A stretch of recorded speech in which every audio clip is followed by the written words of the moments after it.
Enthusiasm. Our eighth visit brings us to the subject of enthusiasm, which may be likened to steam in a boiler, which when it is controlled and turned on, starts the wheels of machinery into action. Someone has said that knowledge is power.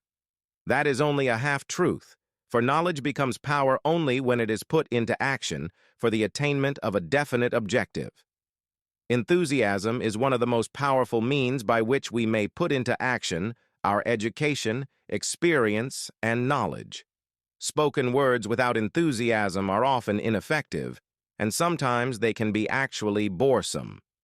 As you, of course, know, if you have noticed the effect a speaker without enthusiasm has on his listeners. I have known lecturers to hold audiences spellbound for 2 hours. Yet, when members of the audience were asked what the speaker had said, they could not remember. But what they did remember was that the speaker got their attention and held it. And now let me explain why enthusiasm has such a powerful impact upon the minds of those who come under its influence. To begin with, I believe you will be interested in knowing that your brain and every other person's brain is both a broadcasting station and the receiving station which sends out thought vibrations and picks up those sent out by other people. When you turn on your enthusiasm, you step up the vibrations of thoughts which go out from your brain so that they reach out and affect other people more quickly. As a matter of fact, you can send out thoughts which have been so stepped up with silent enthusiasm that they will reach out and influence other people to whom you direct your thoughts. This is a fact which has been known to psychologists for ages, and it is also known to most master salesmen who used this method to condition the minds of their prospects and buyers before they ever talk with them. You must have observed that the enthusiasm is very contagious, that it engages the attention of those who come under its influence, and that causes them to respond in a similar spirit of enthusiasm. I once heard Andrew Carnegie say that if you turn loose one man who thought in terms of intense enthusiasm in an industrial plant employing thousands of people, this man's enthusiasm would very quickly reach and influence every person in the plant. And he said that it made not the slightest difference whether the enthusiasm was negative or positive, constructive or destructive. Then Mr. Carnegie went on to explain that in his selection of employees for promotion to bigger jobs, the first thing he looked for was a man's capacity to express himself in terms of intense enthusiasm. He said that enthusiasm is one of the most important traits necessary for leadership. The most successful lawyers are not necessarily those who know most about the legal profession, but they are those who know how to influence courts and juries with their belief in their cases and have a great capacity for expressing themselves with enthusiasm. When you are introduced to another person, you have a marvelous opportunity to sell yourself favorably to that person by the extent of the enthusiasm you express in accepting the introduction. When you shake hands with another person, you have also a fine opportunity to make a favorable impression by the warmth of enthusiasm you put into that handshake.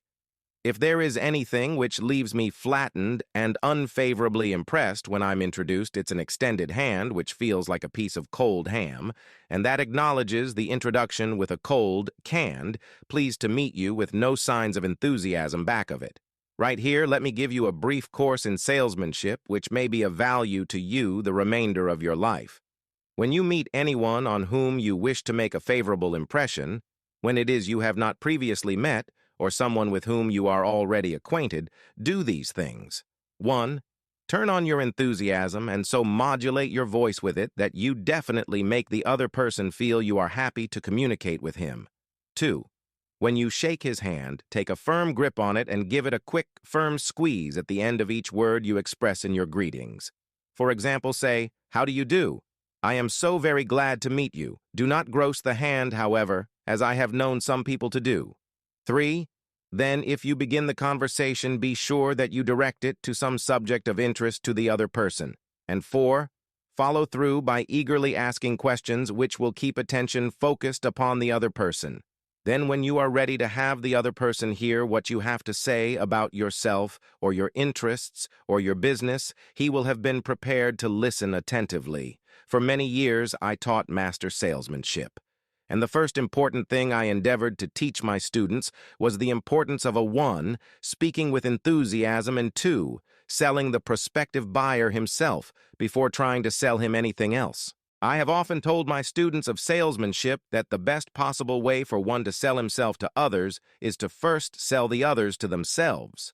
That counsel was sound when I began training salesmen over 30 years ago, and it is still sound. When I was a youngster in school, I discovered that the teachers from whom I learned the most were those who expressed the greatest enthusiasm in their teaching. And I have heard an experienced doctor say that the enthusiasm he carries into the sick room with him has more to do with helping to bring about a cure than all the medicine he can prescribe. And now, let me give you another interesting sidelight on the effects of enthusiasm.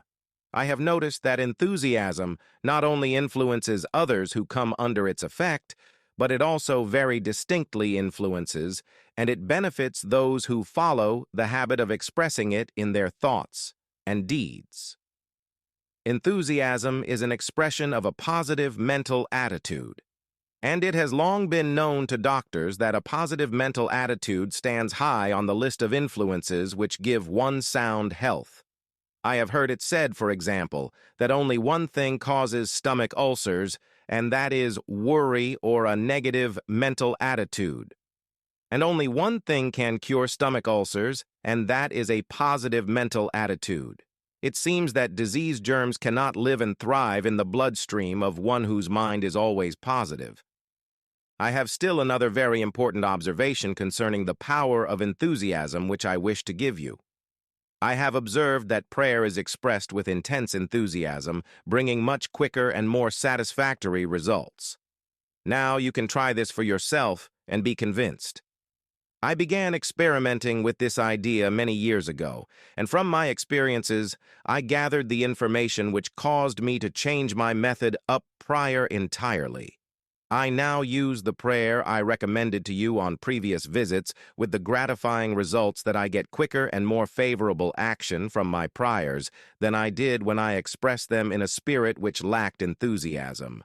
I suggest that a very practical way to begin learning to express yourself with enthusiasm will be the habit of reading for 10 minutes daily, putting all the enthusiasm at your command into your reading.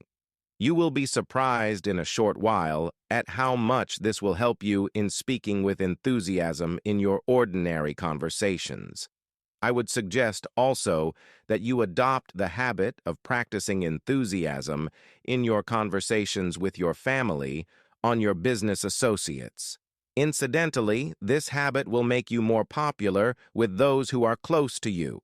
You can enjoy the benefits of enthusiasm if you are interested enough to develop a technique by which to acquire this habit. So you will follow it in a natural, unaffected tone of voice. If you follow my suggestion that you read for 10 minutes daily as a means of acquiring the habit of enthusiasm, I recommend that you write down a list of 10 subjects, things, or circumstances in which you have the keenest interests and use this list for your practice purposes. You will have no difficulty in reading in a tone of enthusiasm in connection with the things that you like best. And finally, if you have not already picked up some useful ideas as to how the habit of enthusiasm can be developed or what causes one to be enthusiastic, let me give you an example of which may provide you with an interesting cue. You'll perhaps remember when you were courting the person of your choice, or being courted as the case may be, you need to know what to tell and how or why to be enthusiastic. Of course not, because the motive of love or affection took care of this without effort on your part. Just remember that enthusiasm is always easily expressed when one is inspired by a burning desire for something or an emotive associated with one's closest interests. Where there is no motive, there is apt to be no enthusiasm. Remember also that the 3 basic motives which has been said practically rule the world are 1, the emotion of love, 2, the emotion of sex, 3, the desire for financial gain. A combination of all 3 of these motives, it has been claimed, can convert a mediocre person into a genius. And I leave the thought with you for consideration. And now, until our next visit, I ask that you try the habit of moving with enthusiasm in all of your daily work and see how much better you will be.